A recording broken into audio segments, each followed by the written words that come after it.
পরে তারা আমাদের ইয়াং জেনারেশনকে টার্গেট করেছে, কয়েকটা জেনারেশনকে টার্গেট করেছে তারা। একটা হচ্ছে ওলামায়ে কেরাম শ্রেণী, একটা হচ্ছে পলিটিশিয়ান, একটা হচ্ছে তরুণ প্রজন্ম, একটা মেয়েরা, একটা বাচ্চারা। খেয়াল করে দেখেন আমাদের পলিটিশিয়ানদেরকে তারা টার্গেট করে কি করেছিল? তাদেরকে ক্ষমতার লোভ দিয়ে ঈমান হারা করেছে এবং আল্লাহর জমিনে মুসলমান নামধারী শাসকদেরকে দিয়েই আল্লাহ বিরোধী আইন বাস্তবায়ন করাইছে। এটা কারা করিয়েছে? আপনি যদি বলেন দাজ্জাল কি এসে করে দিয়ে গেছে? না। বলেন দাজ্জাল কি এসে করে দিয়ে গেছে? না। কে করেছে?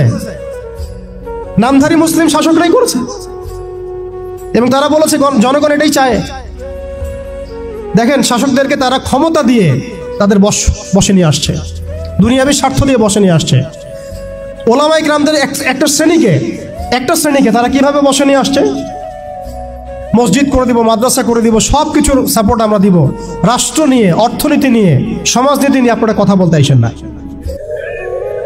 এই টোপ তারা গিলেছেন অনেকেই, এই টোপ তারা অনেকে গিলেছেন এবং গেলার পর একটা পর্যায়ে কি হয়েছে?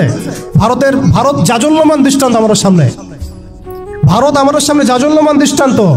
যখন আল্লামা আবুল হাসান আলী নাদভী রহমতুল্লাহি আলাইহি বলেছিলেন যে ইতিহাসের এমন কিছু সন্ধিক্ষণ আসে যখন রাজনৈতিক বিচক্ষণতার অভাবে মুসলিমরা যদি এমন কোনো সিদ্ধান্ত নেয় যে সিদ্ধান্তটা যুগোপযোগী না, তাহলে সেই একটা সিদ্ধান্ত উম্মাকে 100 বছর পিছায় দেয়।